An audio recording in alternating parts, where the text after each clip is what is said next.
Hi, Jenny Lee Hodgins here. I'm the host of the new and returning piano learners Facebook group, and I'm just going to give you a behind-the-scenes snippet of what I'm working on in my practice today. I'm just going to try to run through the revolutionary etude that I've been working on, and I'm a returning piano learner. I've taught piano for many years in music and all, and as you may know, music teachers, any kind of teacher, we get so overwhelmed by our schedule. It's quite challenging to fit in practice. So I'm coming back to and fitting in my piano practice around my schedule as a online business owner and caregiver for my senior mom and my two cats, caregiver for them. So I'm working on the revolutionary etude, and I just want to give like a little sneak peek, but also maybe just some tips on how I'm practicing it, and maybe that will help you with your practice, or maybe you'll have more practice tips for me. But basically, I've been going straight to sections that I'm messing up on, and I've been working on specifically the fingering, because for me, if you master the fingering 9 times out of 10, you're going to master the music. So like, for example, this piece is challenging, and it has a lot of alternating fingering for chromaticism, like this.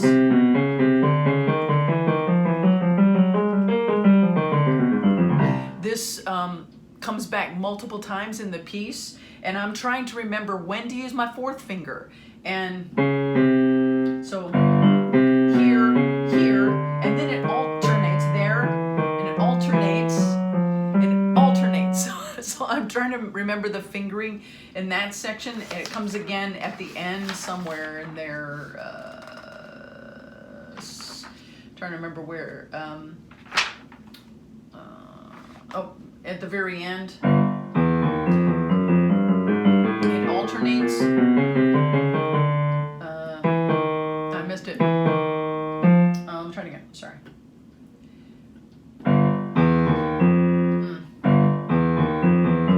There it is. There it is. 4, 4, 4. And so that's my point, that I'm trying to memorize when it's the 4th finger and what those fingerings are. And I'm not going this fast. I'm just speeding it through for your sake, so you don't have to sit there and wait for it. But generally, I go slow.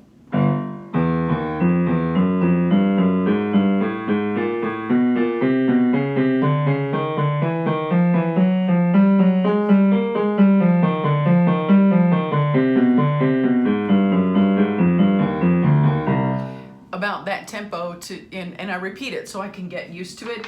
And also there's a section that comes back a couple of times, and I learned the fingering 5-1 on these octaves, B's, and then I went up to 4-2-1 fingering, and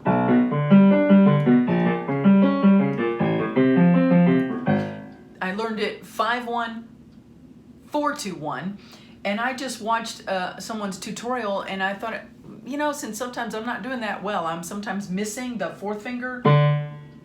She has a different fingering, I can't remember who it was I watched, but she did 5-1, and instead of 4-2-1, she did 5-3-1. So I'm relearning that fingering, 5-3-1 instead of 4-2-1. And it places my hand and arm differently, so I'm still working on that. And so that new fingering I'm trying to do.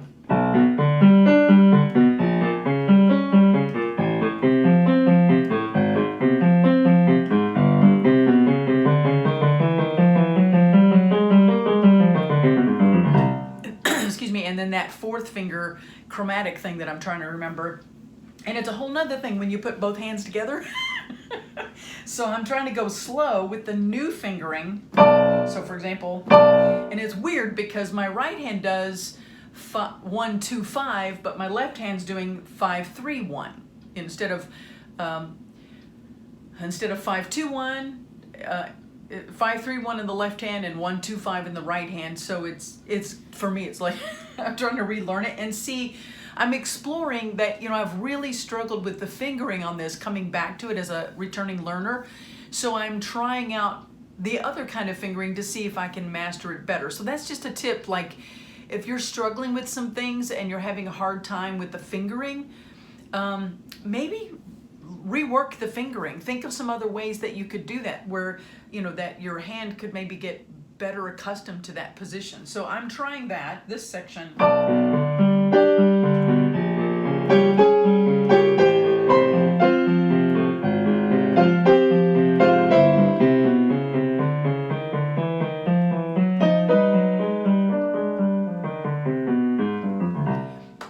So I have to do it slowly as I'm relearning that fingering, and then it comes back throughout the piece.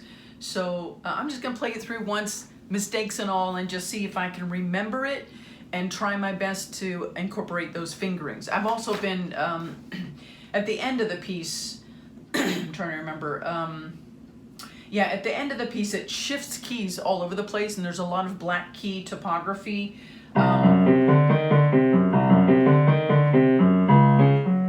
Like this, and the fingering on this,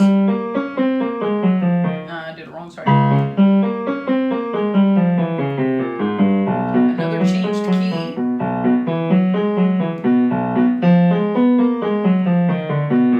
And again.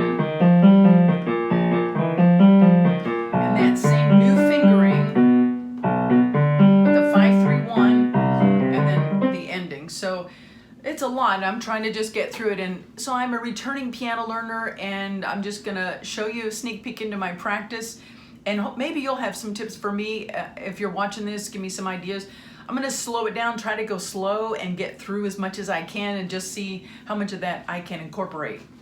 I might have to actually look at the music in certain sections if I'm not remembering the fingering correctly, but I'll try. So this is Chopin's Revolutionary Etude. I believe it's Opus 10, number 12, in C minor. So it's slow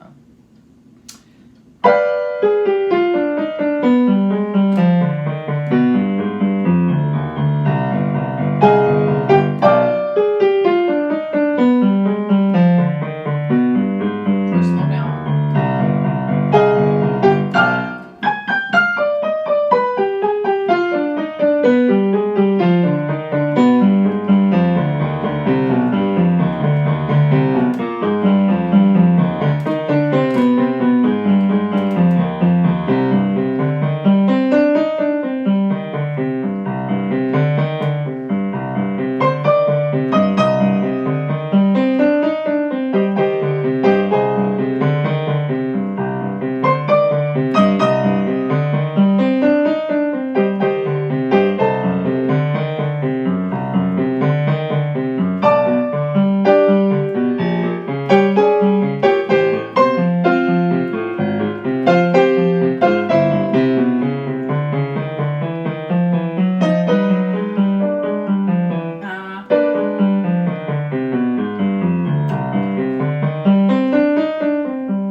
fingering.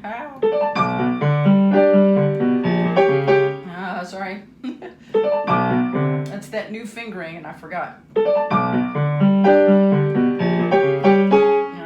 on, let's see. Back it up a little bit. Let's see. If I mess up, I just messed up because I put the old fingering in. So I'm backing up just a tad before that section and see if I can transition into it instead of continuing my mistakes. So. I forgot what's mine.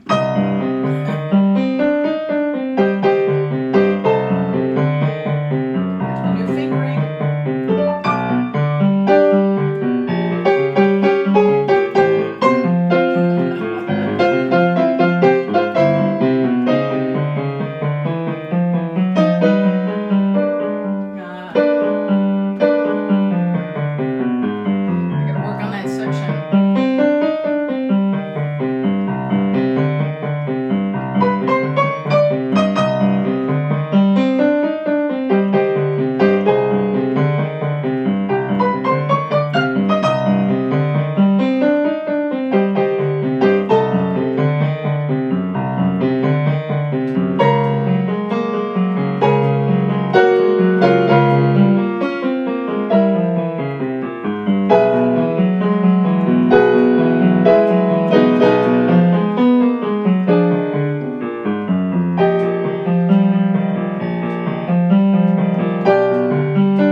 Okay, so I made it through it almost, kind of, but definitely a tempo too fast to remember the new fingerings with both hands together. And, you know, an added distraction that I'm recording this for you, so, you know, the little bit of pressure there is always an added element to get through something with full focus and concentration. But this is just a sneak peek behind my practice scenes. Just wanted to show you what I'm working on, and warts, ugly and all. And if you have any tips for me, please hurl them at me. I guess what I will do is, it's really great when you know, when I'm performing this, like for other people. Sorry, I can't catch my phone. You know that when it's under pressure like that, you can definitely see the mistakes. The mistakes kind of emerge really quickly when you have that additional pressure of playing it in front of someone else. It's like all my focus goes out the window because, oh, someone's listening, right? So that's a really good thing to incorporate in your practice.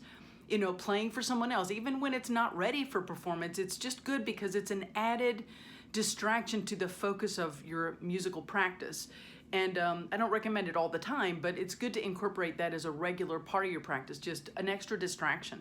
And then what I will do is, you know, what I was going to say is that when you're performing for someone like that, or you're just running through something, even if you're just recording it for yourself, the mistakes, the places where you really need the work emerge really quickly, as you could probably tell from that performance that I just gave. It was full of warts, you know, places in the music that I really need to slow down and troubleshoot and work on with greater focus. And in general, I would say I'm going way too fast to try to incorporate all of that. I tend to, you know, rush. Everybody tends to rush when you're playing it in front of someone else. So, you know, and I had the mindset, I don't want to make you wait. So I just played quickly through it. But that's a bad way to do that in general, because you tend to rush. So things that I came away with, and please drop it in the comments if you have some comments on my performance that you think might help me. Please hurl your comments down there, any tips that you have for me. I really appreciate that so I can get better at it as I'm returning to the piano. If you don't know me, I've taught music and piano for 30 years, performed as a musician for 25 years, but I've been way away from a regular schedule until fairly recently.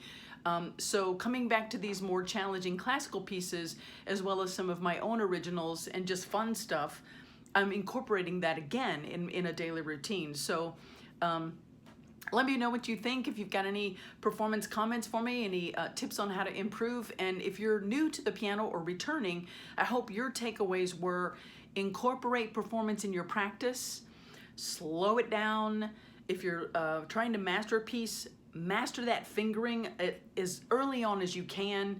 What I'm doing is kind of a bad idea. I learned fingering one way and now I'm trying to relearn it a different way. That's harder. So master that fingering first if you can. But the fourth thing that I was doing with that is if you run into sections that are hard for you and you keep messing up, then play with the fingering. See if there's another way that you can do it that makes more sense for your hand shape. And it might, like me, take time to master it, but don't get stuck on one fingering idea, because if it's not working, you can always fix it. So I hope that's helpful. Please let me know what you think. And if you're interested in piano, if you're in the New and Returning Piano Learners Facebook group, I'll be posting soon a bi-weekly performance practice thread so that we can get practice at performing and help each other desensitize to that performance scenario. If you're not in the group, I'll drop the link below, or you can go to my, I think it's on my cover, in my profile. You can click the link and join it. We'd love to have you there. And that's it. Have a great day. I'm gonna go back and practice some of my other stuff. Have a good day. Thanks for listening. Bye.